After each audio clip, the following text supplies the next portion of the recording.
आप जिला अध्यक्ष बनाएंगे, क्या कुछ आगे जिम्मेदारियां रहेंगी और किस तरीके से संगठन को आप आगे बढ़ाएंगे और किस तरीके से समाज में क्या कुछ कार्य को लेकर आगे प्लानिंग है आपकी? अखिल भारतीय बैसवार महासंघ की आज महासम्मेलन निर्धारित तिथि में आज होना तय हुआ था और संपन्न हुआ। लगभग 2500 से 3000 की संख्या में हमारे सुधी जन, सजाती बंधु, भाई बहनें उपस्थित रहे कार्यक्रम में और अध्यक्षता कर रहे थे राष्ट्रीय अध्यक्ष श्री राम लल्लू बैस जी, संरक्षक श्री राम सकल बैस जी थे। शैक्षिक रूप से, सामाजिक रूप से एवं आर्थिक रूप से संपन्नता के लिए ये सम्मेलन आयोजन किया गया था। यही मुख्य उद्देश्य थे, समाज की कुरीतियों को हटाने के लिए, व्यवसाय की ओर बढ़ने के लिए, पारंपरिक खेती से नगदी फसलों की ओर बढ़ने के लिए, क्योंकि हमारा समाज जो है लगभग 75% खेती किसानी वाला है। तो ये उसमें केवल जीवन यापन हो पाता है खेती किसानी में। नगदी फसलों की ओर बढ़ने के लिए, आर्थिक रूप से संपन्न होने के लिए, बिजनेस व्यवसाय करने के लिए और संस्कृति को अपने बचाए रखने के लिए, चरित्रवान समाज का निर्माण करने के लिए, इन्हीं सब मुद्दों को लेकर आज महासम्मेलन का आयोजन किया गया था, जो सफलता से संपन्न हुआ, जिसमें हमारे युवा सभी एकदम और कार्यकारिणी का गठन किया गया। युवा कार्यकारिणी का गठन किया गया, महिला कार्यकारिणी का गठन किया गया, राष्ट्रीय स्तर की, राज्य स्तर की और जिला स्तर की कार्यकारिणी का गठन किया गया। मेरा नाम वीरेंद्र बैस है, ग्राम तैया से रहने वाला हूँ, सिंगरौली जा।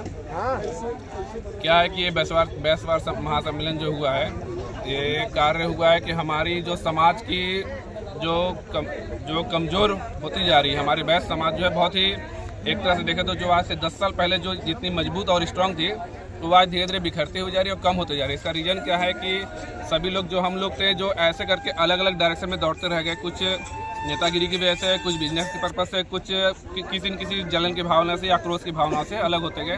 तो हमारा ये आज का प्रोग्राम करने का मतलब था कि जितने भी हमारे समाज के लोग हैं वो एक जगह हो और मिल के सारा काम करें, ताकि हमारे समाज की मजबूती बनी रहे और हर एक फील्ड में हम लोग ग्रोथ करें।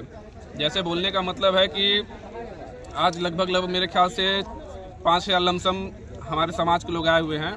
तो इसमें क्या हम लोग क्या सदस्यता जो लोगों को दिया है, उसमें से क्या हम लोग हर एक प्रकार क्या चाहेंगे, जो जिस तरह का कार्य करना चाहता है और हमारे पास वो जो व्यवस्थाएं हो सके वो हम लोग प्रोवाइड करेंगे। वो बस हमें अपनी इच्छाएं बताए कि वो क्या बिजनेस करना चाहता है, क्या करना चाहते हैं, और अगर हम उसके लायक है, अगर हम उनकी मदद कर देंगे, कर सकते हैं और करेंगे जितना हो सकता है। तो जैसे कहने का मतलब है, भाई साहब अगर कोई बिजनेस करना चाहता है और उसका इन्वेस्टमेंट की रिक्वायरमेंट है 20 लाख, तो भाई कोई अपना वो अच्छा सा एक आइडिया लाए कि हमें बिजनेस करना चाहते हैं, उनके बिजनेस करने को सिर्फ हमें आइडिया दे और जितना भी इन्वेस्टमेंट वो दे सकते हैं। 20 लाख की रिक्वायरमेंट है, वो अगर 4 लाख 5 लाख जितना भी उनके पास है वो देते हैं और अच्छा आइडिया लेके आते हैं।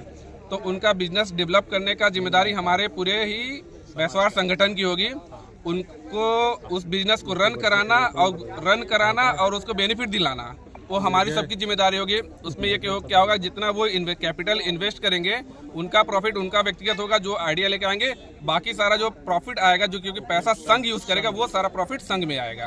ये कह सकते हैं आप कि जिस तरीके के ये जो भव्य आयोजन किया गया, निश्चित तौर पर ये समाज के लोगों में एक संबल मिलेगा, मजबूती मिलेगी। जी हाँ, क्योंकि ये इसके करने का हमारे जो सीनियर है उनके कहने का मतलब सिर्फ ये मुद्दा यही है कि हमें साथ में रह के अपने समाज को बहुत ही मजबूती देना है और आगे बढ़ाना है, चाहे पॉलिटिकल हो, चाहे बिजनेस हो, चाहे हर एक फील्ड, चाहे एजुकेशन हो, चाहे कोई भी हो। समाज पे कोई भी ठीक है। हाँ।